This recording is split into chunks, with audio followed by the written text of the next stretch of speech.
Hello friends, welcome back to my channel LOGI Lectures. Last video la நம்ம elements of circuits பார்த்திருந்தோம்.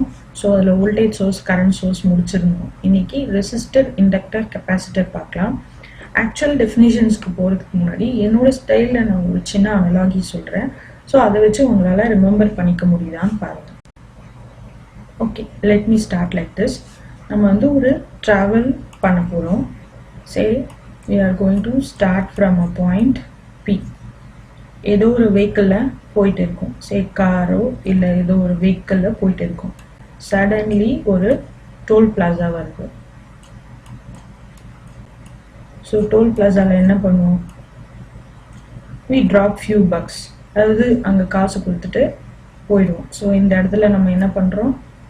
Cash pay பண்றோம். ஓகேவா? பே பண்ணிட்டு அங்கிருந்து கிளம்புறோம். போயிட்டே இருக்கும். சடனா அங்க வந்து ஹைவே எண்ட் ஆயிடுது. ஒரு ஊர் வருது. சரி, அந்த ஊர் வந்து ரூட் கனாபினான் இருக்கு. அந்த ரூட்டை நம்ம கிராஸ் பண்ணி போறோம். பட் இங்க நம்ம என்ன பண்ணுவோம்? ஃபர்ஸ்ட் போகும்போது நமக்கு ரூட் கொஞ்சம் கிளியரா இருக்க மாதிரி இருக்கும். ஊருக்குள்ள போக போக போக என்ன ஆயிடும்? கன்ஃபியூஷன் ஆகும். ஸோ நம்ம பார்த்து கொஞ்சம் டிலே பண்ணி போவோம். அதுக்கப்புறம் மறுபடியும் பழகிரும், வெளில வந்துடும். இங்கே நம்ம என்ன ரிமெம்பர் பண்ணிக்கணும்? ரூட். ஸோ இந்த ரூட்டை நம்ம மைண்ட்ல சேவ் பண்ணிக்கிறோம். சரியா? ஓகே, இந்த இடத்த கிராஸ் பண்ணி போயிட்டோம். And suddenly you get a railway bridge. And the railway bridge is closed for the train to pass அப்படின்னு வச்சுக்கலாம். அப்போ இந்த இடத்துல நம்ம என்ன ஆகிடுறோம்? ஸ்டாப் ஆகிடும்.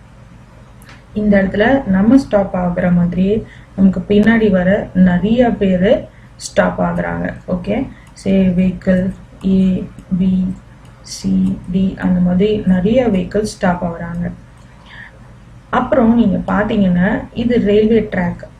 இந்த ரூட்ல நம்ம இப்படி போயிட்டு இருக்கோம். அப்ப இந்த சைட்ல இருந்து வந்துட்டு இருப்பாங்க இல்லையா?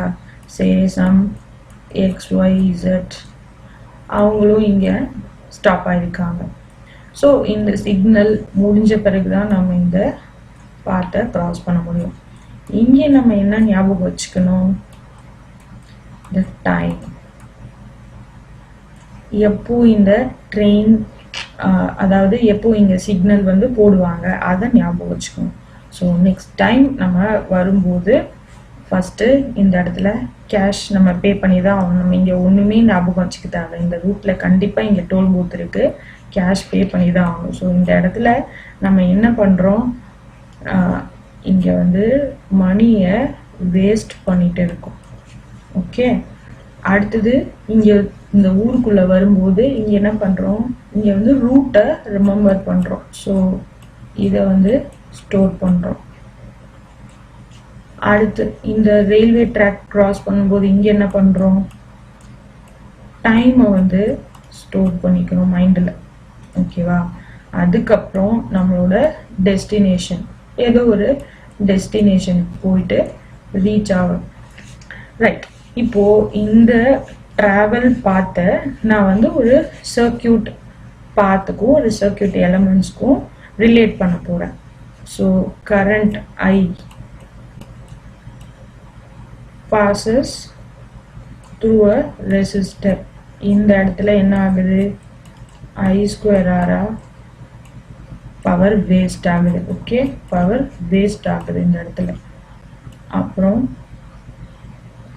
ஒரு இண்டக்டர் L. இந்த இடத்துல என்ன ஆகுது? மேக்னெட்டிக் ஃபீல்டா ஸ்டோர் ஆகுது. அப்புறம் ஒரு கெப்பாசிட்டர். இந்த இடத்துல ஒரு எலக்ட்ரோஸ்டாட்டிக் ஃபீல்டா ஸ்டோர் ஆகுது. Okay, and then again it is given to some load RLR, ZLR, whatever.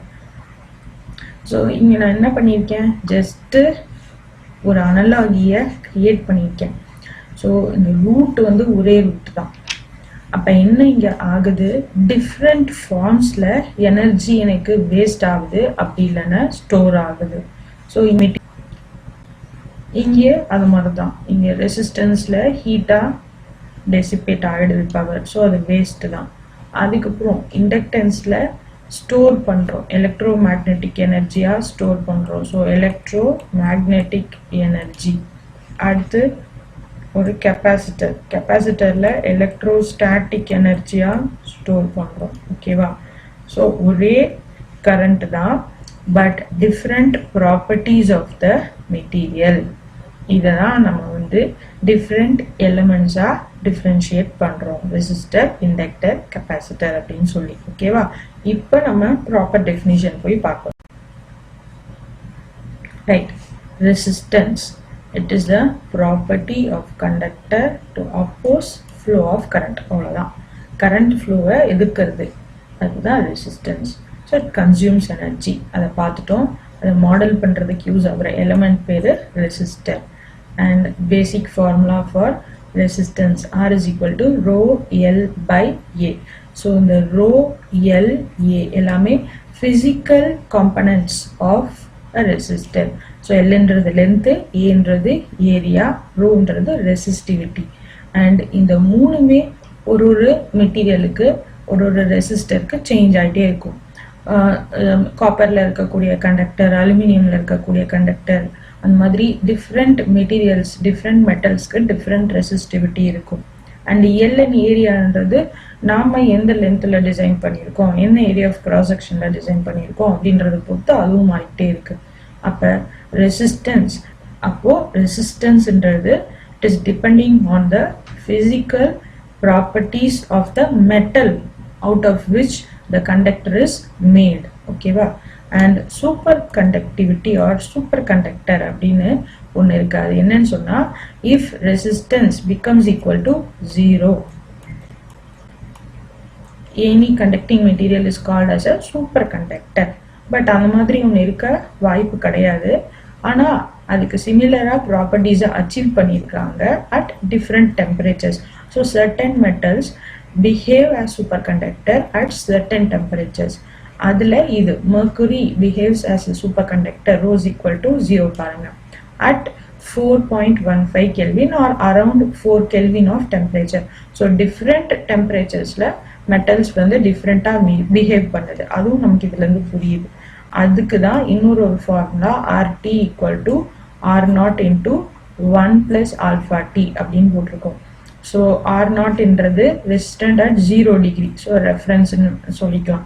ஆல்ஃபான்றது temperature at 0 degree Celsius, temperature coefficient, temperature 0, temperature coefficient.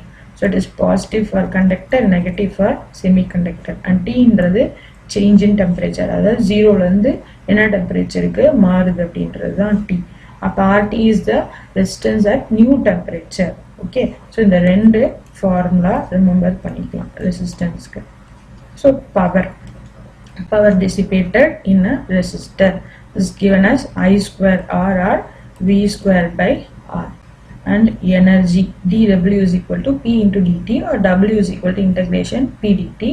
And P க்கு பதிலா I square R இங்கே replace பண்ணுங்க. So this finally reduces like I square R into T, அதாவது watt into second. So energy ஓட unit joule. It can also be written as watt into second or watt into hour. Okay, right. Problem அப்புறம் பார்க்கலாம், மூணுத்தையும் first முடிச்சிடலாம். அடுத்தது inductance. இண்டக்டன்ஸ்ன்றது என்ன? It is property of material to store energy in form of magnetic field. Okay, so it is modelled by element called as inductor, அதோட unit henry. And இங்கே என்ன பண்ணியிருக்கோம், ஒரு கண்டக்டரை வைண்ட் பண்ணி வச்சுருக்கோம். ஸோ அந்த ஷேப் சேஞ்ச் ஆகும்போது ப்ராப்பர்ட்டி சேஞ்ச் ஆகுது அப்படின்னு சொல்லி சொல்கிறோம். ஓகே, ஸோ எது மேலே வைண்ட் பண்ணி வச்சுருக்கோம்? some magnetic material. So it can be iron, ferrite or air. And in the மாதிரி form a solenoid அப்படின்னு சொல்றோம். And this formula L equal to mu into n square A by L.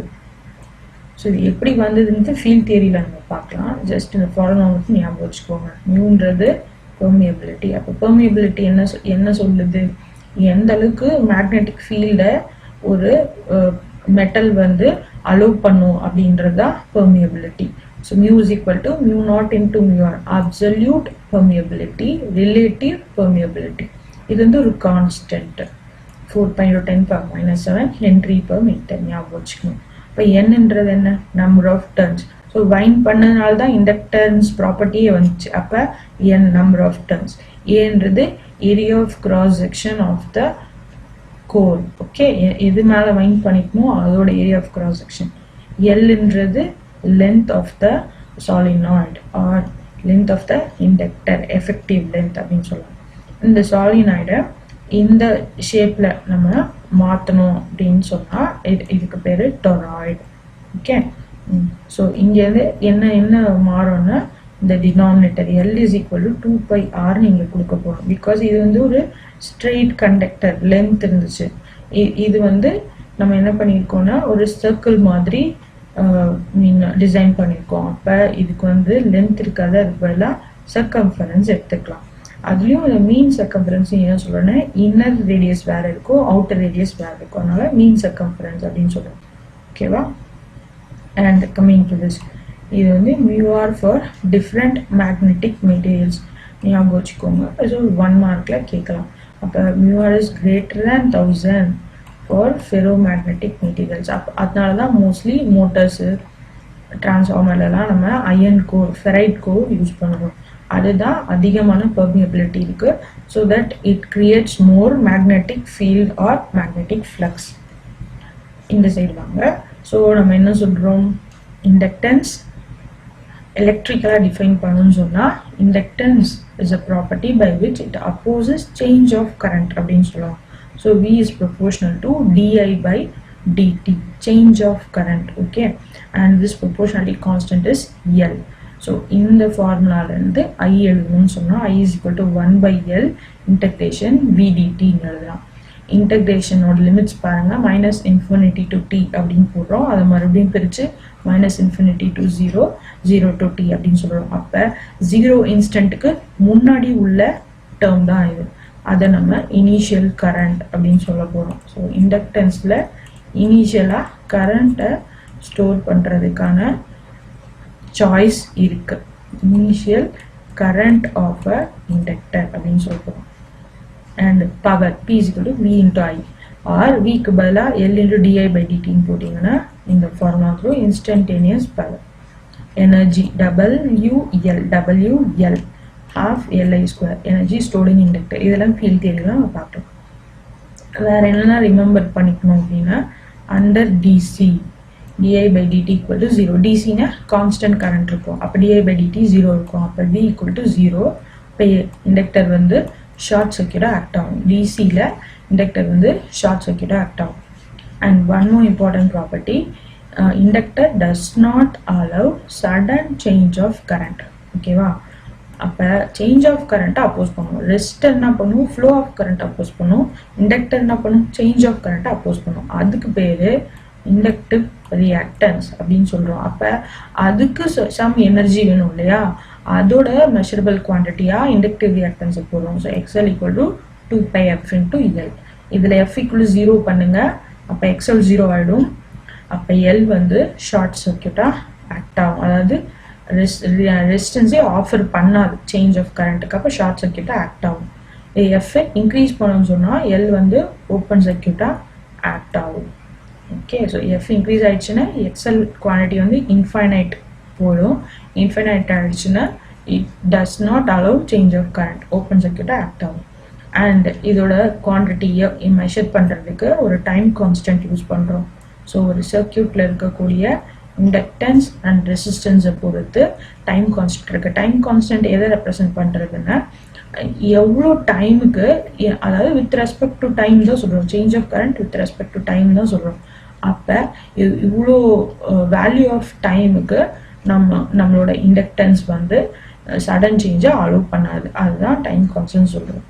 And இன்னொரு definition L is equal to N∅/I, அதாவது flux linkage divided by current. So this is one more unit of inductance. Weber turns, Weber flux, N வந்து turns divided by ampere. Coming to third element, capacitance. So it is a electrostatic property of matter.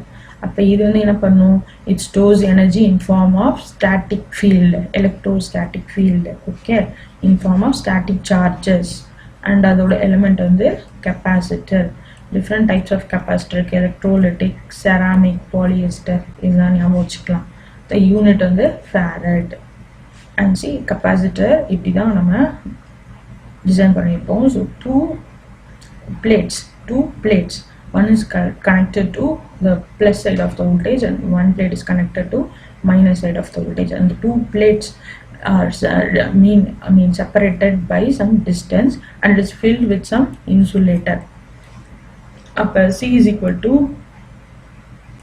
epsilon A by T அப்படின்னு கொடுக்குறோம் இதுக்கு போது, or அதுதான் permittivity அப்படின்னு சொல்றோம். And A, area of cross section of the plates, in the plates oda area of cross section, and D is the distance between the two plates, and epsilon is given as epsilon naught and epsilon r. Again, epsilon naught is a constant absolute permittivity, 8.854 or 10 power minus 12 farad per meter, and then epsilon r for different types of dielectrics. So now equal to 1 for air, 6 வந்து polyester, 700 வந்து ceramic. இதுதான் வந்து இருக்கிறது ரொம்ப அதிகமா permittivity இருக்கிற dielectric. ரெண்டு different dielectric இருந்துச்சு அப்படின்னு சொன்னா இப்படி தான் நம்ம C calculate பண்ணுவோம். So okay, ஒரு C னா இது epsilon A by D, ரெண்டு capacitor இருந்துச்சுன்னு சொன்னா 1 by C equivalent equal to 1 by C1 plus 1 by C2. It is like two capacitors connected in series. So அதோட formula தான் இது.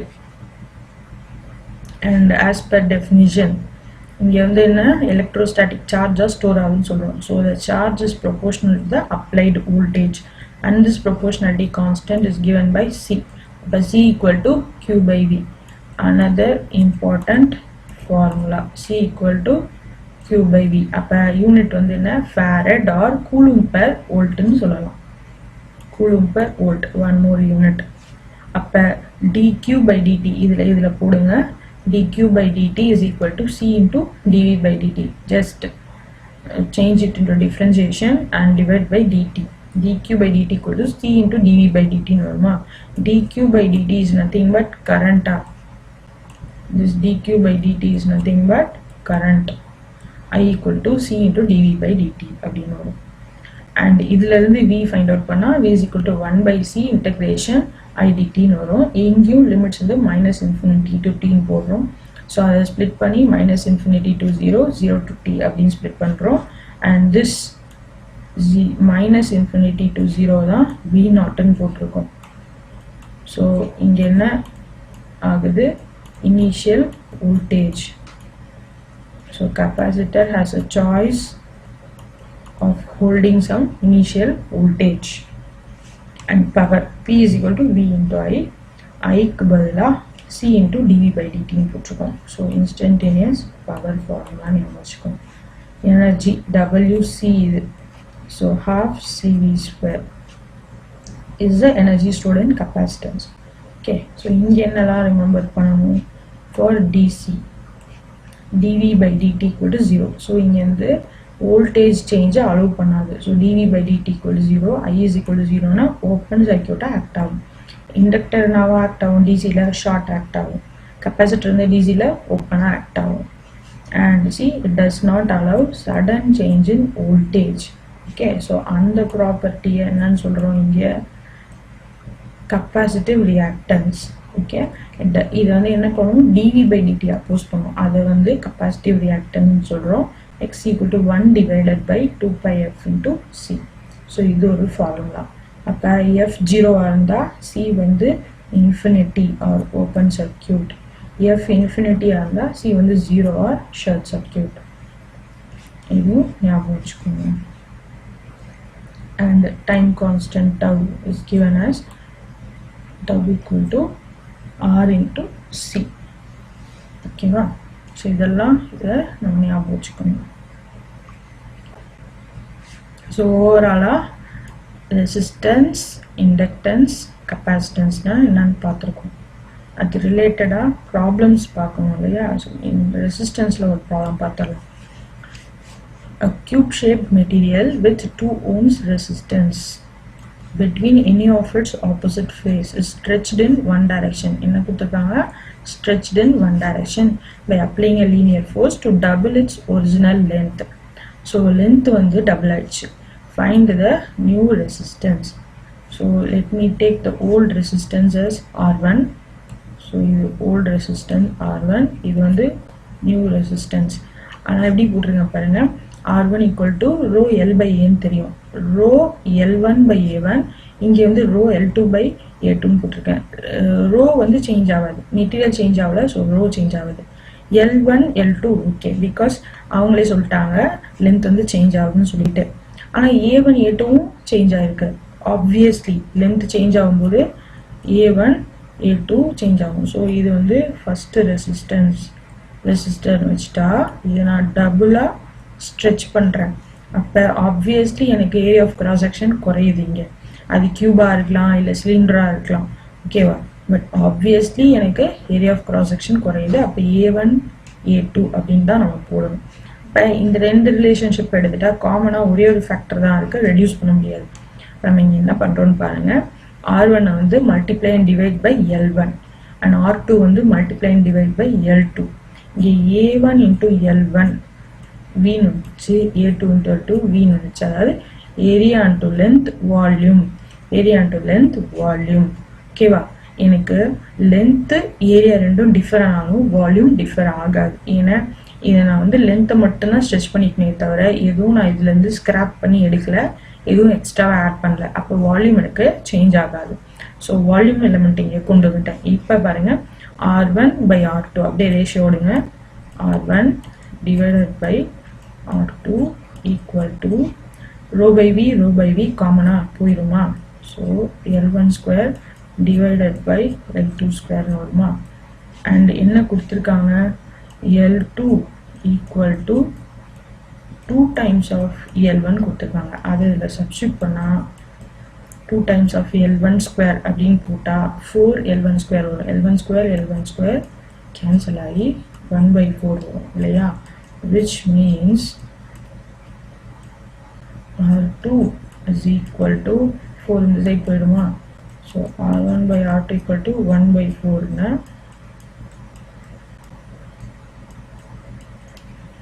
R2 equal to 4 into R1 அப்படின்னு வந்துச்சு. அதுதான் இங்கே R2 equal to 8 ohms போட்டிருக்கோம். ஸோ பாருங்கள், 2 ohmsலேருந்து 8 ohms, அதாவது 4 times மல்டிப்ளை ஆகிருக்கு. நம்ம சாதாரணமாக இந்த ஃபார்முலா எடுத்து போட்டிருந்தோம்னு சொன்னால் நம்ம என்ன பண்ணியிருப்போம், எல் டபுள் ஆயிடுச்சு, அப்போ R is proportional to L, R1 double ஆயிடுச்சு அப்படின்னு சொல்லுவோம். ஆனால் இங்கே என்ன இருக்குது, 4 times இன்க்ரீஸ் ஆகிருக்கு, டபுள் ஆகலை, 4 times இன்க்ரீஸ் ஆகிருக்கு. ஏன்னு பார்த்தா எல் சேஞ்ச் ஆகும் போது ஏவும் சேஞ்ச் ஆகும். ஓகே, நம்ம இந்த ஃபார்முலா டைரெக்டாக போட்டு ரோவும் ஏவும் கான்ஸ்டன்ட் எடுத்துட்டா அது தப்பு.